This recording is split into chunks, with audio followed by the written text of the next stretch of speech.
from the heart of America in Chicago, Illinois. It's time for Roker Radio with Al Roker Jr. And now, Al Roker Jr.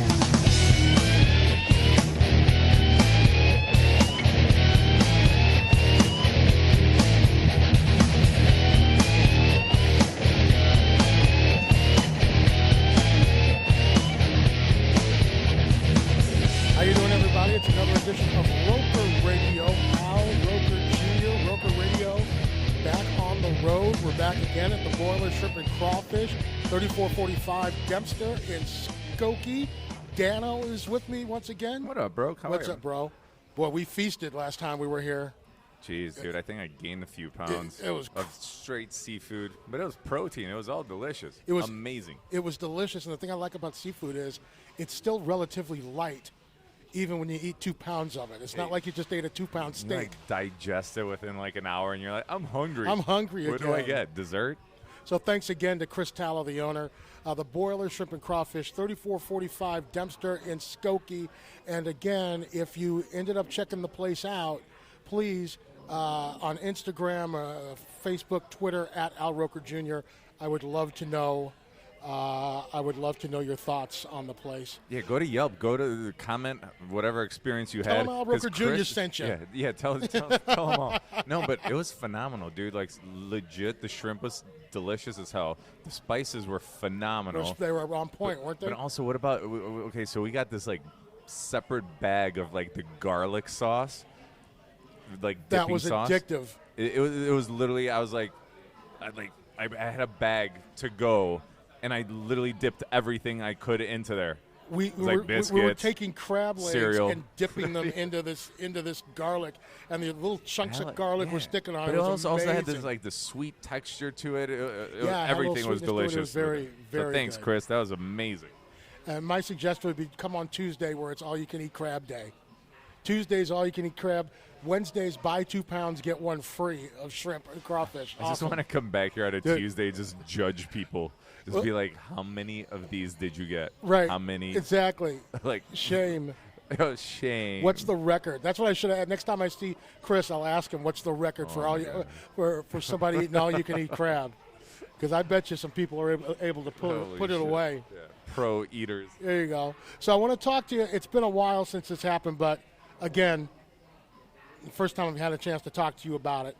So when those planes crashed a couple of months ago, the Boeings, the Boeing planes, and then, of course, all kinds of stuff has happened with it since then. But in the beginning, like all these other countries, like grounded the plane, and then the U.S. didn't ground the plane, and then they finally grounded the plane, and now all hell has broken loose since there's similarities between this crash and the crash that happened 6-7 months ago. I forget where that one was. Bad malfunctions. But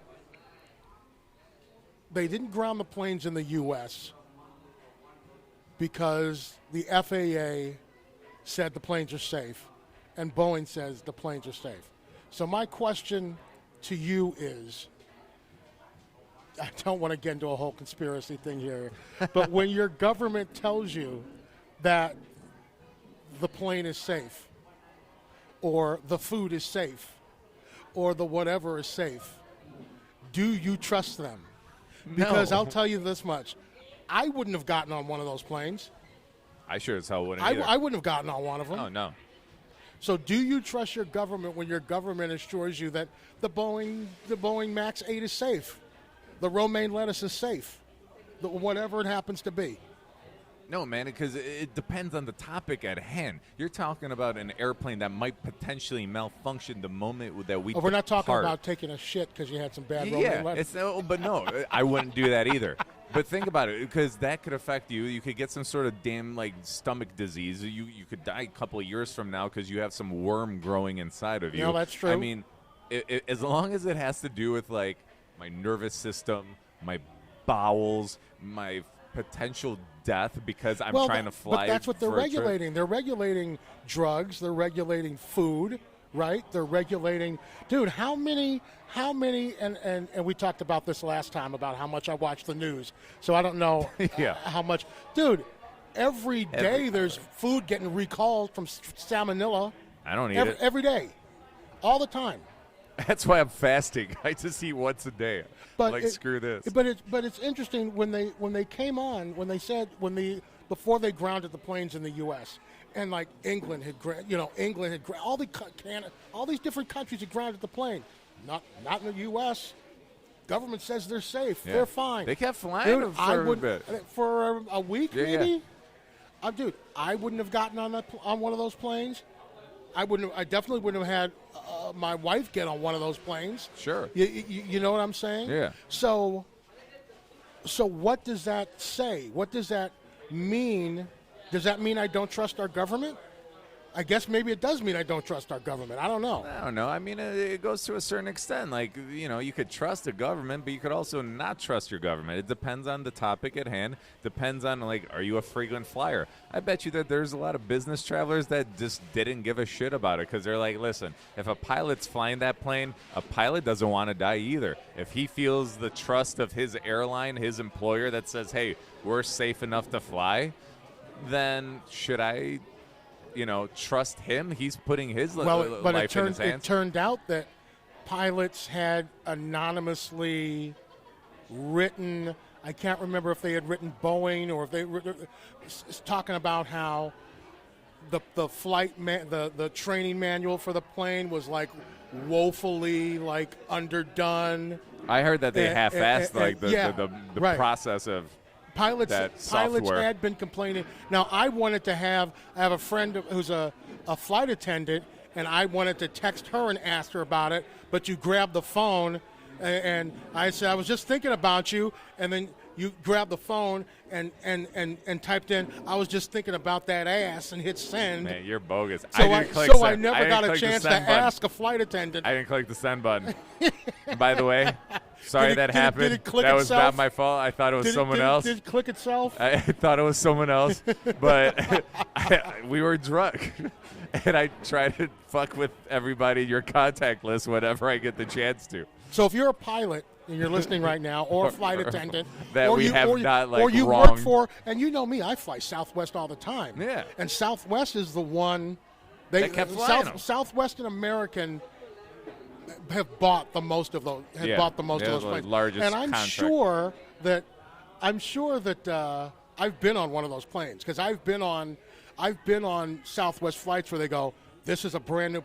I was on a Southwest flight last year. We're like, this is like the second day this plane has been in the air. That doesn't make me feel good. It had that new plane smell. Yeah. So it probably was this MAX 8.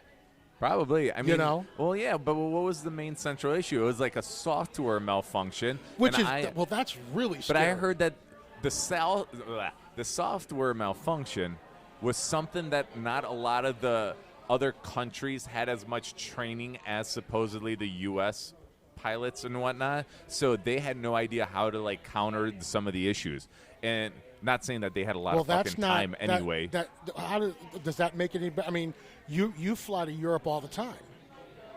Yeah. So that means you're going to be on more than likely. You're going to be. I mean, that doesn't make me feel better that you're saying that the pilots in the U.S. are trained better than some of these pilots, the pilots in Ethiopia, or the pilots in whatever. And that Ethiopian airline had like a stellar safety record. They had good reviews. They had a great safety record, dude. It's when crazy. You say, dude, it's a soft, dude. That's one thing if it's a mechanical problem, because a mechanical problem you can fix. Well, technically, if it's mechanical. a software, but if it's a software problem, dude, what are you telling me that? Yeah. I mean, that's like plane falling out of the sky type. Yeah. Shit. Do you have the fucking guidelines on how to counter it on your phone? Which like, is, oh my god, what do I do? Literally what it did. I mean, it literally. Both of these planes just started going up and down. Listen, and if up I'm and on a down. fucking plane where the pilots don't have a way around it and they look at each other like, oh shit, we're fucked. And like, you sucks. know that the pilots, once a plane is in the air, the pilot doesn't do shit. Yeah, he's just kind of like, checking out the stewardess. It's basically on autopilot. He's probably on like some app playing solitaire. Right. Yeah, he's asleep. Taking a nap. He's on Netflix. Fucking doing yoga at the cockpit. That's why you can't get Netflix on a flight because the pilots are using He's it. taking up using up all the bandwidth. Oh man. So yeah, so I started thinking about it not just as a safety issue. I started thinking about it how much do I trust my government to put my life in their hands? And I immediately said to myself when that whole thing went down was, there's no way I'm getting on that plane, no matter what the government says. And then luckily, they eventually ended up grounding the planes. And it turns out that looks like that was a good thing to do, but it worries me that it took them a week to do it. Yeah, no, I saw out of arrogance or what? We know better. Why? I mean, dude, if every major country that flies that plane grounds the plane, there's no reason why. Money. Well, that's the reason. Stock quotes. That's the reason. Investors. That's the reason. I mean, but think about it. I mean, Boeing is one of the main contractors, obviously, of they probably have a lot of government contracts, right? Yeah. Exactly. War, airplanes. That's right. One hand takes care of the other. I mean, literally, it's basically trying to cover up. Hey, it was a fuck up. It wasn't our fault. It's the software malfunction on those two airplanes. Because they like, I think you said something earlier where the two that crashed recently were kind of similar in what happened. It turns out that's why they finally grounded it, because they saw similarities in the two what crashes. Happened right after so that's why they did it. But you think about it. So okay, you know what I'm talking when I say Takata airbags. Do you know what I'm talking about when I say that? No. There's an airbag company that did called Takata. Okay. That did faulty airbags. It's basically airbags in hundreds of models of cars, and they ended up having to pay billions of dollars and all that stuff.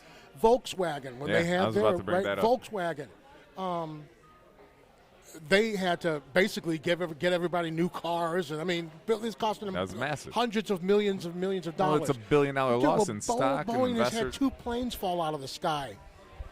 Their stock definitely dipped already. Dude, Nike stock dipped when Zion's shoe came off. And the Nike stock went down the next day. It's big business. I mean, every bad reaction like that tends to have a further reaction of people suing them, and people stop trusting the brand, the company, and they stop. Like you said, you're gonna probably counter yourself and think about it if you see Boeing 757 on a future flight, because you're gonna be like, is that the fucking new software plane or what? And here's the other thing. Unlike a car crash or something of that nature, or even trains, and I'm not so sure I'd even get on an Amtrak train at this point. You watch 60 Minutes did a whole thing on how bad the rail system is in America, and how there have been head-on collisions because the freight train was coming this way and the Amtrak train was coming this way, and the switch didn't switch, and they crashed into each. Oh yeah. Jeez. Oh yeah. But the thing that came to my mind first was, do you know how rare a commercial plane crash is? Yeah, it's rare. There hasn't been a commercial plane crash in the United States. It's the most rare accident. Years. Yeah. In years. Now, there are small planes that crash and things of that nature. That happens. Freak accidents, but terrorist shit. A commercial plane crash is extremely rare. To have 2 commercial plane crashes in 6 months is even rarer, and to have 2 commercial plane crashes in 6 months that are the same plane. But what do you? Okay, so I'm gonna look at. So, what do you think is the issue? That's what I say. There's no way in hell I'm getting on that plane. The situation is that these fucking guys, they're trying to churn out these planes. They have contracts. They're trying to meet deadlines. They're trying to make sure that investors are happy. It all goes back to the money and how many contracts you're able to do for the government and keep churning this shit out. They're kind of half-assing stuff. They're crossing some corners. They're trying to do stuff faster. It makes them look better. And listen, the plane might look perfect, beautiful. It's a huge, beautiful plane. But if your software is not working, that thing's good as garbage. It's useless. Basically, so you're telling me all useless. These contracted planes that took years to basically produce are trash. What if they can't fix the software malfunction? Or what? You're going to tell me that they're going to keep rebuilding the software until it potentially works? I'd rather not have it potentially work. How about just build a new plane? Well, you know like with the Volkswagen thing you talked about. Yeah. Because that was what? That was emissions, right? I think those were like fake emissions, right? Yeah, and they knew that it was fake. Yeah. And they were doctoring the numbers and whatever, but they knew it was fake, and they just kept rather than fix it, they just continued to pump them out off the assembly line. Yeah. Because what ends up happening is. But those cars, I think, were also running hot, and then they would like start on fire type shit. That's how they got busted for all that. Well, they end up going. It's almost like, okay, we. It kind of goes back to the last show when we're talking about Michael Jackson, where it costs. Where what Johnny Cochran says, it will cost less to pay the kid off than it will for you to fight the trial. Yeah. What these companies do is go, okay, it'll cost us less to pay money out in a lawsuit for the airbags or for the Volkswagens than it will cost for us to fix the problem. Jeez. Or recall them all. You're right, yeah. So, I hate to say it, but you know Boeing's saying the same thing. Of course. It'll cost, if we lose $1 billion in a lawsuit, they'll get that in a couple as contracts. opposed to losing $5 billion in the fix. Yeah. You go, well, let's hope that the planes don't fall out of the sky. Let's hope that they all don't crash, and we'll take that hit. But that's also probably their argument right off the bat is like, well, not all of our planes are running into this issue. This is just a small systematic situation. One specific type of plane. But listen, if I don't know this is you got like a 99 Ford Focus. Okay, if 99 Ford Focuses started blowing up all of a sudden, would you get in that car? No. Okay. Well, maybe. I drive home. If it's a short distance. If I see something like redlining, I'm jumping out. But no, but like I get your point because it's not like they built 1 million of these planes. They probably had a contract for like 50 or 90 of them. Well, there's only so much planes that you can do. has like 70 of them, and okay, so maybe American it's had like 2. But I think there was 115 more on order. Yeah, yeah. And each plane costs what? Probably $100 million to make. Or more? Definitely. Of course, it had to. Yeah, so we're talking billion-dollar deals here. I mean, we're not talking chump change. But if you're talking we're about not talking 99 Ford Focus here. We're talking airplanes. There's no 99 Ford Focuses flying out of the sky, crashing. We're at the Boiler Shrimp and Crawfish 3445 Dempster in Skokie. When we come back, there is another. I like to talk about these issues that, like, once they've died down a little bit because people forget about them, and I like to bring them back up. But there was another huge issue in the news that I want to get your thoughts on. We'll do that when we get back. It's Roker Radio on the road from the Boiler Shrimp and Crawfish in Skokie. We'll be right back. In some serious legal trouble, actresses Felicity Huffman and Lori Loughlin were among dozens of people named and charged in a college admissions scam. Here is everything we know. My husband, too, their dad, we were never like at school, you got to get straight A's. We were never those parents. We were always like, you know what? Give it your all. Do the best you can. Loughlin and her husband, Massimo Giannulli, allegedly agreed to pay bribes totaling $500,000 to William Rick Singer's fake charity in exchange for having their 2 daughters, Bella and Olivia, designated as recruits to the USC crew team, despite not participating in crew. As for Felicity, she allegedly paid $15,000 to participate in the cheating scheme on behalf of her oldest daughter, Sophia. You got to bring it way down. So I was sort of that ass high achiever kind of person. Felicity was arrested at gunpoint by the FBI on March 12th and was released on a $250,000 bond, while Lori was taken into custody and released on a $1 million bond. A source tells us that both women haven't fully grasped the extent of their alleged crimes or the possibility of prison time. I think I'm in complete denial. Yeah? I really am, because when I think about it too much, it will make me cry. Really? So I got to stop. While Lori has deleted Twitter and Instagram, Felicity has taken down her YouTube channel with husband William H. Macy and disabled her Instagram comments. Career-wise, Lori seems to have taken a big hit. She was fired from the Hallmark Channel and is reportedly not expected to return to Fuller House.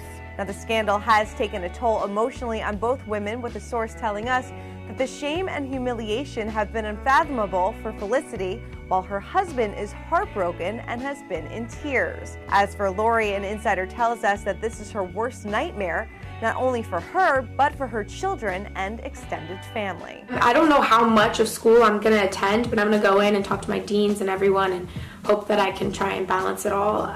But I do want the experience of like game days, partying. I don't really care about school, as you guys all know. But they aren't the only ones suffering the consequences. Lori's daughter, Olivia, who is also a social media influencer, lost her brand deal with Sephora. She and her sister could both be expelled from USC in the wake of the scandal. Looks like this is not the college experience they had hoped for. Do you have a question or a comment? Send us an email to alrokerjr@prodigy.net. Now, once again, here's Uncle Al.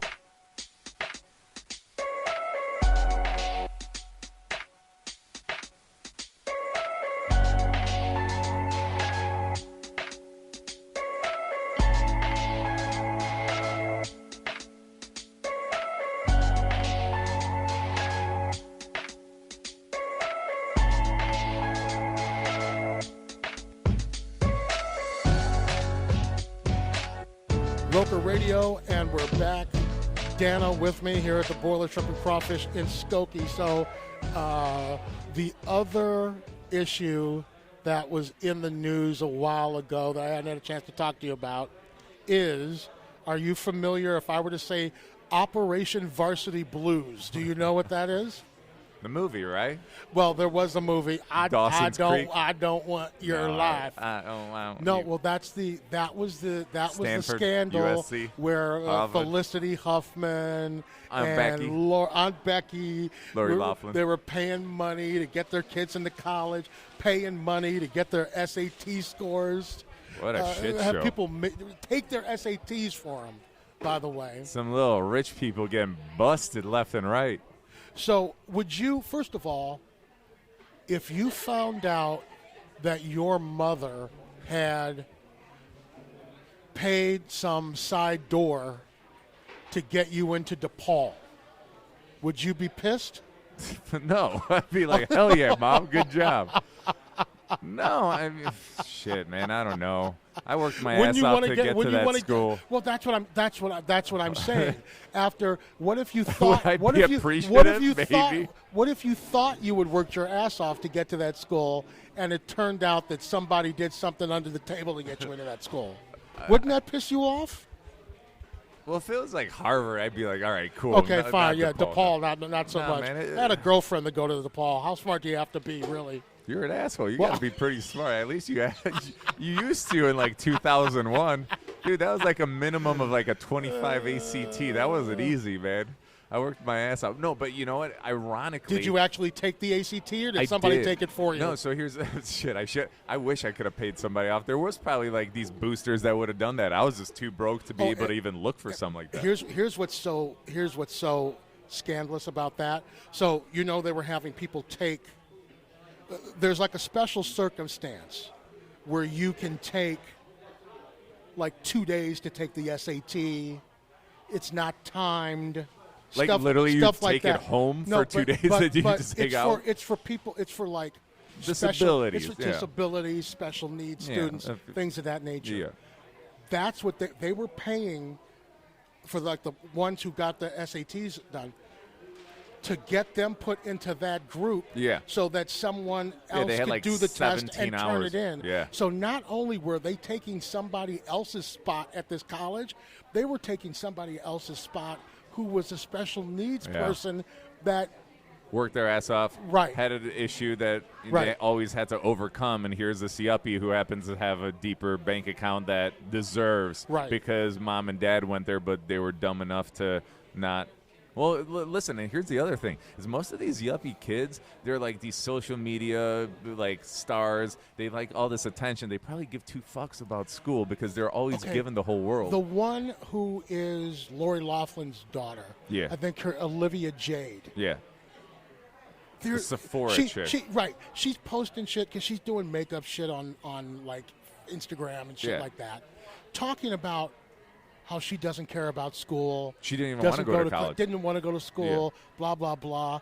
This is who you're. I mean, you probably have to game the system for her because she's too stupid to get in a class. I'd be violently pissed at my mom at that point because if my mom paid $250,000 because she spent like $500,000 for both daughters. Right. So if my mom invested $250,000 she could have given to me to let me go to a music studio, record some music, or do some or travel the world.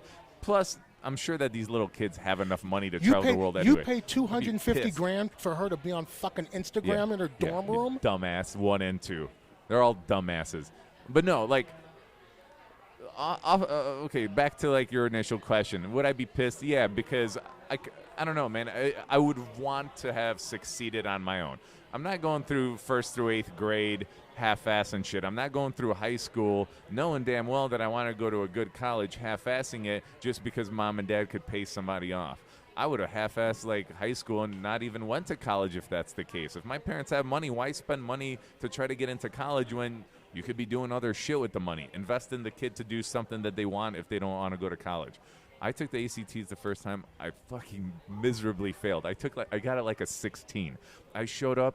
I was sick as hell. I had like 2 Gatorades. I just couldn't think straight. I hated that. Remember and then you that had to time take in a high test school for like 3-4 hours. Dude, that's just the worst. Well, so check that's this out. That's why senior year of high school is pretty much a breeze. It's like a half a year. Oh yeah, you're half-assed because you're doing got all through that. it. You're doing all that other stuff. Yeah. Right. But so DePaul invited me to some like bridge program. They're like, oh well, if you do go through this bridge program, you could raise your grades up, and you're on the maybe you'll get in list. And I was like, fuck that, man. Like, I don't want to be a part of that. I want to like get in. I want to get in fully without any like bridge program. Right. I don't know if that even exists, but it was called the bridge program. So long story short, I was like, fuck this. I'm gonna retake my test. So I retake the test. I got like a 26, 27. Surprisingly, out of 100. Yeah, thanks for saying. I think it's like what, a 34 or 35. That's like a perfect remember. score. Yeah, I think but it was a lot better. So I would have probably got questioned nowadays, like like whether somebody took the test for me because of how many points up I went. But I got in.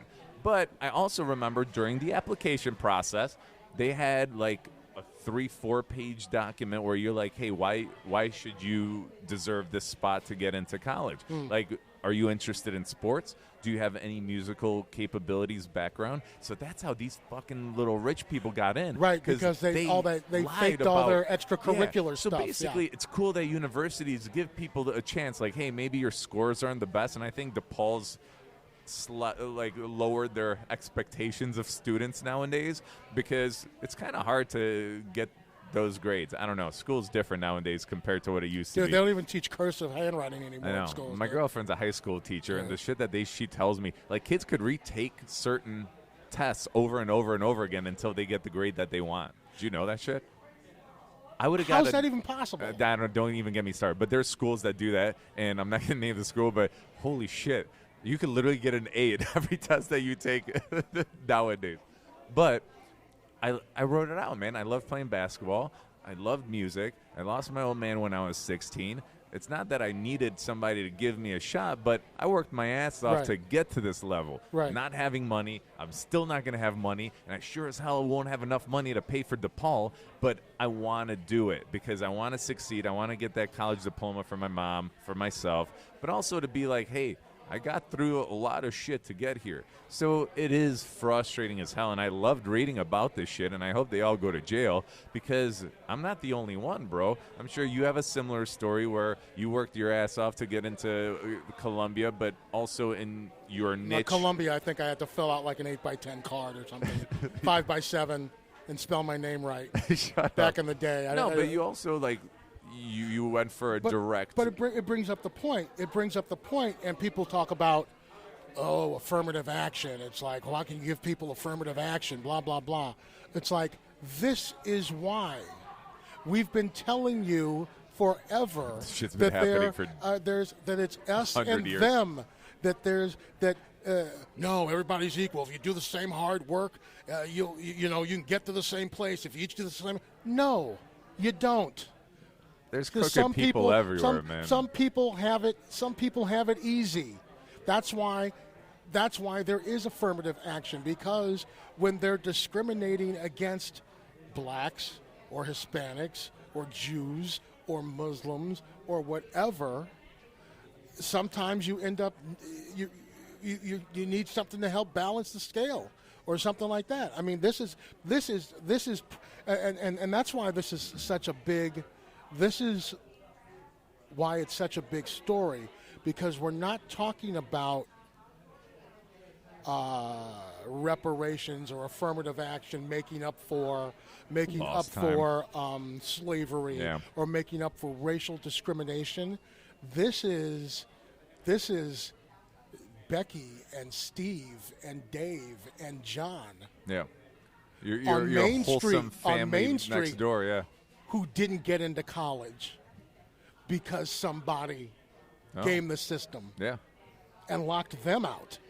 But that's why people are paying such attention to it, because it's finally happening to you. It's not happening to them. It's happening to you. So it's been like a week or two since. When we talked about affirmative action, they scream unfair, unfair, unfair, and now it's happening to them. And, I get it now.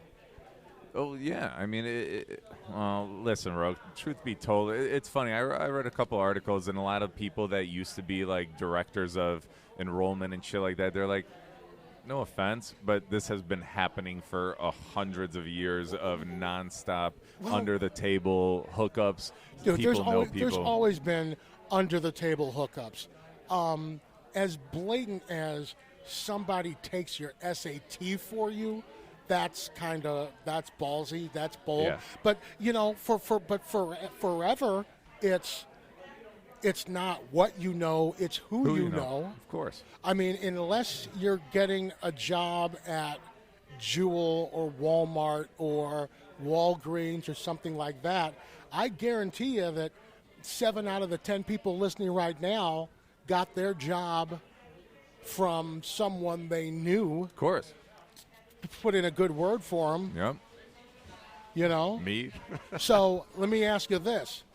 Have you ever,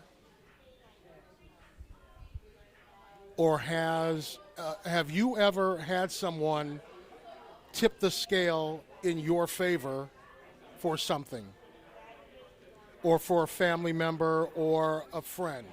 And then where do you draw the line? Where do you draw the line as far as honesty? If a 50-inch TV fell off a truck, is that okay? Where do you draw the line? If you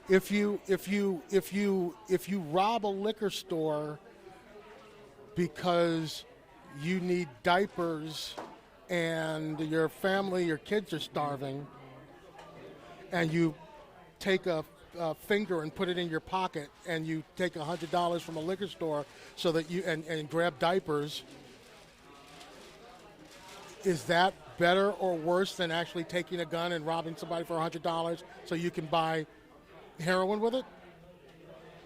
Fuck, man. I mean, it's a double-edged sword. Have I done something like that? I'm not going to be a complete hypocrite. Of course, I probably tried to help out a friend or, like, recommended somebody. But, I mean, it kind of goes with what you said. Like, nowadays, listen, my old man taught me this shit when I was a kid. He's like, take care of people close to you. You never know who you're going to meet. You take care of people around you, because be loyal, be respectful, and they'll remember you. And if you do an ass-kicking job, if you show your worth, if you show that you're a good human being, but also you know how to get shit done, then you're going to potentially lead into a good place in the future. So it's always been work hard, fucking be respected, and you'll amount to something. So have I been hooked up with, like, maybe an opportunity where I knew somebody and, my resume spoke for itself, or they knew me? I mean, we worked together. Would you ever recommend me for a job and stuff like that? Absolutely not. Absolutely not. You're a dick. No. Well, no, but recommending somebody for a job is different than... I would hire you over somebody else in a heartbeat. Because you know me. Yeah. Because but why? Because we've worked together and we've established that rapport. Right. It's not because, we just met at a bar, we're friends, and, okay, I'll give you a shot over somebody else. It's because I've known you for a decade or 20 years, and I know what you bring to the table. So it's one of those things where if it's a trustworthy friend, if it's somebody that's respected, I'll give him It's a okay. shot. It's not that it's always okay. I'll be Okay, honest. how about it's this? not How about always this? okay. Because this is what happens in my industry. And I don't know if it's the same for you, but I'll tell you right now, once the job is posted, it's gone. Once the job is posted, it's gone. The only way you are going to get a job is if you know somebody on the inside to give you the to at the very least give you the heads up that the job opening is there or is coming. Because once that job is on Indeed, they've already interviewed 10 people. Or they've already filled it. They just have to publicly post it because that's the law. Well, here's the thing. Well, it's the law, but it also gives some of that competition factor. You want to see who's interested. You want to see who's out there. I don't ever think that just because a job's posted, has it already been filled. You're right. There are a lot of places that have to post it legally, and they already have their sights set on somebody internally that they want to promote, give an opportunity to, or somebody that was recommended internally. Long story short, I recently had a situation where I was on the way to a concert. Somebody I used to work with and knew was at the place that I wanted to try this job for, and I just shot them a note. And they were interviewing. There was a bunch of candidates, and I was like, screw it. I'm going to give in my shot. I ended up getting it. Was it a posted job? Or? It was a posted job on the Indeed on the website you said. So I was like, maybe I'm the 1% that got lucky with it not being filled. But I totally get what you're saying, because I've been a part of some of the institutions you have in the past in the media world. And, yeah, the shit's posted just to post it just up to there. post it, right. But somebody's already got the gig. You can't get the gig if you don't know somebody. Well, you can't get the gig if you don't have inside information. And the right? But you also have to know that person in order to reach out to figure it out. Because if you come into the table interested and they might have had their eye on something, then maybe you're the better candidate. Maybe you're going to give them something to think about, and you're going to have to give them that decision to make. And if you lose out to one other person, at least you lost to one person and you didn't lose to 500 people, or you would never even tried. I think it's a lot better to at least give it your shot, see what happens, because if you trust in yourself, man, other people will too. So it helps. Yeah, it significantly helps if you have somebody that's like, hey, I've known this guy for 10, 15 years. Give him a shot. He's badass. We need him. Well, let me, and we'll wind this up, but let me just go back to the other part of the question. So where do you draw the line as to getting an edge or breaking the law? For example, I mentioned a TV falling off a truck. Listen, I'm sure we have all at some point gotten something that fell off a truck. Am I right? I mean, No, never. Okay, we probably know somebody who has gotten something that has fallen off a truck. Do we feel bad about it? No. Do we feel okay? So I'm saying hell, everybody shares Netflix passwords, right? That's not. That shit adds up. People are like, well, that's not the same thing. But you know what? To Netflix, it adds up. Right, exactly. I don't know, Roke. So, like, what are two examples? Like, I'm going to give you an example right now. What do you got? A cashier gives you the wrong change, like in your favor. Okay. Like they give you back An extra $5 or something. an extra $5, an extra $10. Yeah. What do you do? I've done both. Meaning, You've kept the money and you've told them. Yeah.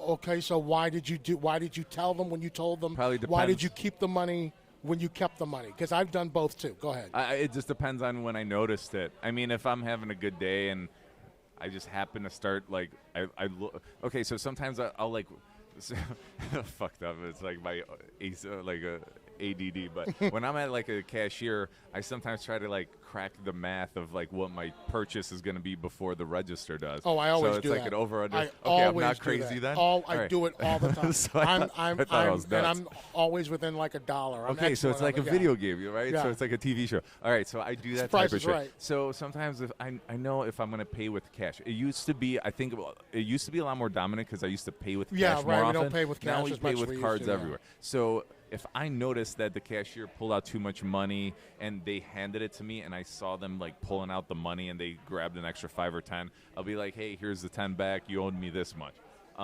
But if I'm paying on cash and I'm grabbing groceries and I'm about to leave, I usually just grab what they give me, just jam it in my pocket. I won't check it until I get didn't home. even notice it, right. I'm not going to come back like to whatever store or remember.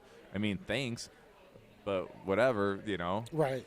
So did I feel guilty? Yeah, but it's like I'm not going to go out of my way to return $5 now. Well, I'll buy a scratch-off so I could see if I win $1 million. I've done it both ways. And usually whether or not I give them the money depends on what the service was, to be honest with you. Because if they were a dick to me, I'm just like, fuck it, I'm taking it. I'm just, fuck you. What if you're at a grocery store? You're too fucking stupid to know to fuck you.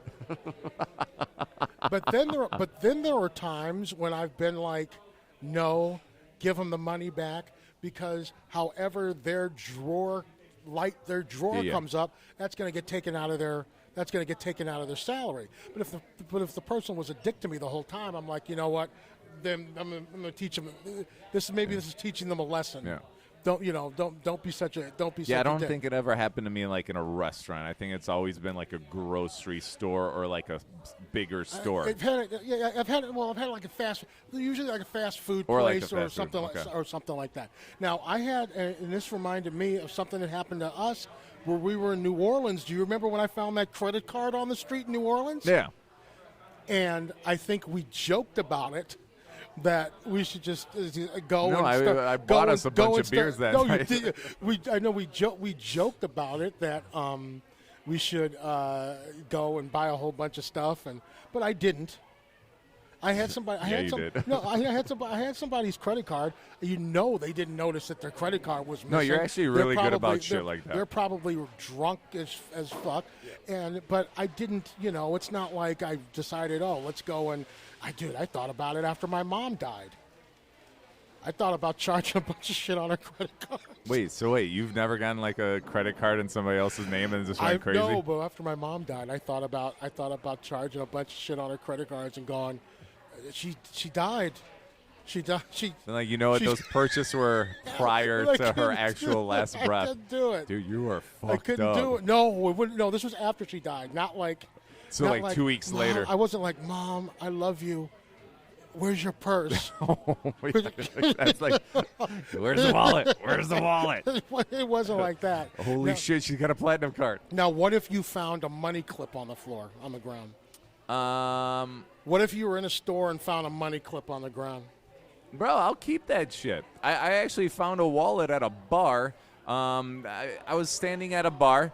And, like, you know, I was shuffling my feet, readjusting, and I, like, felt I kicked something. And I looked down, and I found a wallet. And the wallet had, like, I don't know, probably like $60, $80 in it. I think I grabbed it fucking cash. Did you really? Yeah. I paid my bar tab with it. Was there ID in it? There had to be an ID in it. Not that I saw. It was like one of those wallets, like, maybe. It was like one of those, like, flip ones. With, like, the clip in the back. So it was like a money clip. It wasn't like an ID wallet. I think that's the only reason I grabbed it, where I was like, well, whatever. So did you even consider turning it into the bar? She would have probably taken it. Probably. Because if it has no ID, like, who's going to take it then? Probably. That's my reasoning. Like, well, somebody's going to grab it. Probably. You're right. I mean, but no. I hope that doesn't make us bad people. No, it does. I'm an asshole, but I'm honest about it. I mean, we're talking about it. I'm trying, like, as you brought up, like, you don't ever tell me some of these topics, and then it sucks because I'm trying. Like, I know I probably did shady stuff, and I don't mind talking about it. I'm trying to catch a natural reaction. I know, that's why I don't tip you off. No, but you've been always cool, because I know that if we found, like, credit cards, your idea, and I kind of, like, learned from it because I sometimes do it, is, like, I think that one in New Orleans, you had us throw it into a trash can so nobody could use it. Or it was a different time, but you actually gave me the idea, like, to just throw it down a sewer. Well, so that person's lost their card anyway, but don't help them not get jacked by someone. I've had my like identity stolen, and I've had like, lost credit cards. Didn't you have like a fucking situation where somebody in Finland was in an Uber? I was getting rides from like Sweden like on my Uber. $1,000 ride. And but I remember the first thing I thought of, and this was probably right after something like that had happened to me, because I just was thinking of what an unbelievable pain in the ass it is when you have to cancel everything with your credit cards, redo all that stuff. That's and jail time. So that's what I was thinking of. I wasn't thinking about buying a flat screen TV with a charge card. I'm thinking it's going to be such a if someone else gets this card and starts charging shit up on it or whatever, she's going to have to cancel everything that is in her life. It's just a big pain in the ass. Big time pain in the ass. I've actually found credit cards twice. I found one in Chicago and I found one in New Orleans too. Well, I didn't have my identity stolen, but I literally had a card I used at a gas station. Over the 90. That Dude, 90 you got to be careful, overhead. man. Those where you get They started skimmed. charging. Yeah, it was like one of that situation where all of a sudden I start getting these the notifications on your phone. Yep. Dude, this motherfucker tried to charge up like $1,000 on like laptops, weird ass like CVS purchases and stuff. Here's a tip. Thank God tip for Chase. First of all, check your credit card statement every month when it comes in. I do. What ends up happening is they buy something small. Yeah, you won't notice. To see if the card goes through.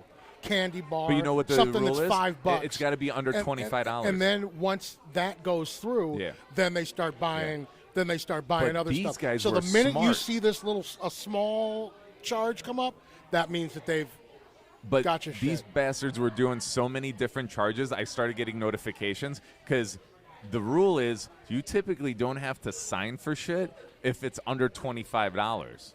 You know that, right? Yeah, I can't remember the last time I had to sign for shit. That's what they do is they'll do like 100 different stores at $25 or less, and they'll get like stupid candy bars or a CVS malt or a liquor. Walgreens, and just like so what you I said malt liquor. My God. But so that's like kind of you see some weird charges, call it in right away because if you knew that you didn't do it, there's probably more coming. All right, let's wind this one up. I want to thank all the people here at the Boiler Shrimp and Crawfish here in Skokie, 3445 Dempster in Skokie. Again, if you have an opportunity to come here, please shoot me a line on Facebook, Twitter, Instagram, at Al Roker Jr. I would love to hear what you thought about the place. Thanks to Chris, the owner. Thanks to all the staff here. Fantastic staff. They're getting really busy. I think they need to they need this table back. They need to. We're costing them money now. Yeah, we're not very cost efficient. Because it's dinner really time. Nice guys though. Thank you, Dano, as always, brother. Brother, thank you, man. This is excellent. And your website is? signaltolaunch.com. Check us out on Instagram, Facebook.